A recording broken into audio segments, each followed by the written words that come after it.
네, 안녕하세요. 저는 서울미즈병원 산부인과 이은지 과장입니다.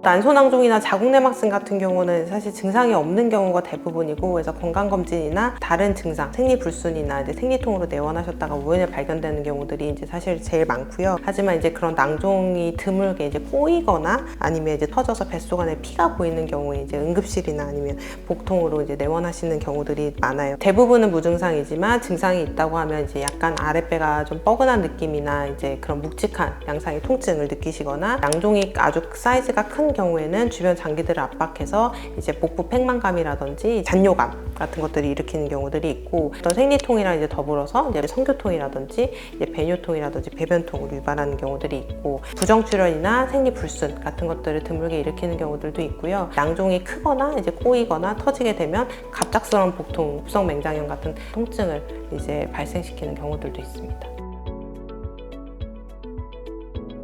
자궁내막종은 자궁내막증의 일종이기 때문에 증상이 주로 생리랑 연관되는 경우들이 많고, 그래서 생리통이나 골반통, 배란통 이런 것들을 일으키는 경우들이 많고, 난임과도 연관된 경우가 많다고 알려져 있어요. 그래서 실제로 가임기 여성에서 10에서 15% 정도, 그리고 이제 난임 여성이 25%에서 50% 정도가 이제 자궁내막종이 이제 가지고 있다라고 보고가 되었고, 그리고 자궁내막종이 있는 환자들에서 30에서 50% 정도가 난임을 가지게 된다라고 이제 통계적으로는 알려져 있어요. 이제 생리랑 연관이 돼 있다 보니까 이게 누적되는 증상이라서 보통은 급성 통증보다는 이제 진행성으로 통증이 나타나는 경우들이 이제 많습니다. 난소낭종을 치료나 수술을 하고 나서 임신 준비를 하는 경우가 많은 거죠? 네, 맞아요. 네, 그렇지만 자궁내막종이 있다고 해서 무조건 임신이 안 되는 건 아니기 때문에 이제 임신 시도를 일단 우선적으로 하게 되고, 만약에 임신 시도를 하는데 잘 안 되거나 하는 경우에는 자궁내막종 관련해서 수술적 치료를 받고 이제 난임 치료를 하게 되는 경우들이 있습니다.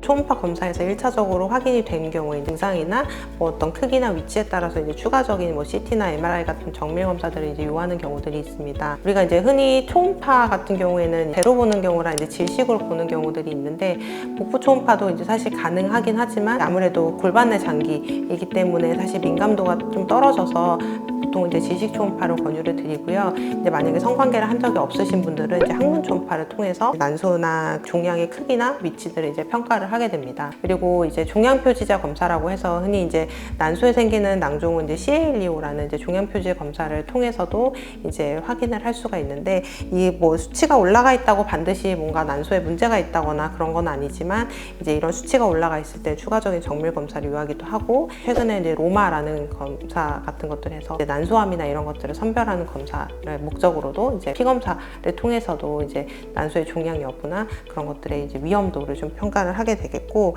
CT나 MRI 같은 경우는 이제 악성을 감별할 뿐만 아니라 주변 장기로의 침범이라든지 다른 데 문제가 없는지들을 평가하기 위해서 추가적으로 시행하는 경우들이 있습니다. 장이나 다른 장기로 가게 되면은 산부인과적인 거 말고 다른 외과 의료진이 수술을 해야 되는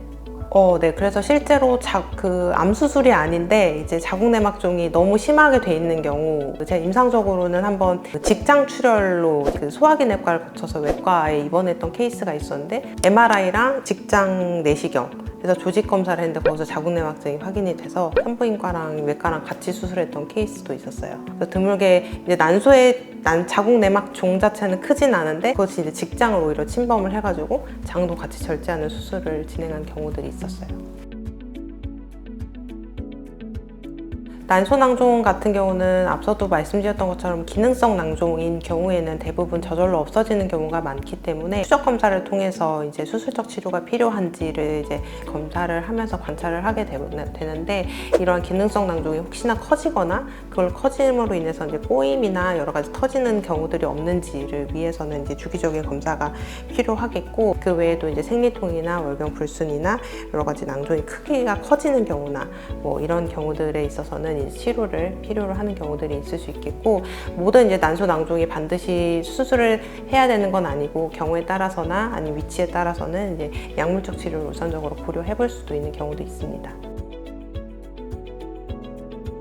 난소낭종이나 자궁내막증 같은 경우에는 수술적 치료랑 비수술적 치료로 이제 크게는 나눌 수 있을 것 같고, 증상을 조절할 목적으로 해서 약물적 치료나 우리가 흔히 말하는 진통제나 이제 경구 피임약이나 이제 GnRH 아고니스트 같은 제제나 황체 호르몬 유사 제제 같은 것들을 통해서 이제 증상을 조절하는 방법들도 하나의 치료 방법이 될 수 있고, 또 비수술적 방법 중에 시술을 통해서 이제 안에다가 카테터를 넣어서 경화술 같은 것들을 이제 하는 방법들을 통해서 이제 난소의 낭종을 줄이거나 없애는 치료들을 고려를 해볼 수 있겠고요. 아니면 이제 수술을 통해서 이제 제거를 하는 방법들도 이제 있을 수 있겠습니다. 이제 수술은 최근에는 이제 사실 개복 수술보다는 복강경이나 로봇 복강경을 통해서 난소의 손상을 최소화하고 회복도 빠르게 할 수 있는 방법들로 해서 수술을 고려할 수가 있겠고, 그 외에도 혹시나 수술이나 여러 가지 약물 치료들에서 난소 기능이 떨어지거나 이런 것들을 걱정하시는 분들은 그런 치료를 하기 전에 이제 가입력을 보존할 목적으로 이제 난자 동결 같은 것들도 고려할 수 있겠습니다.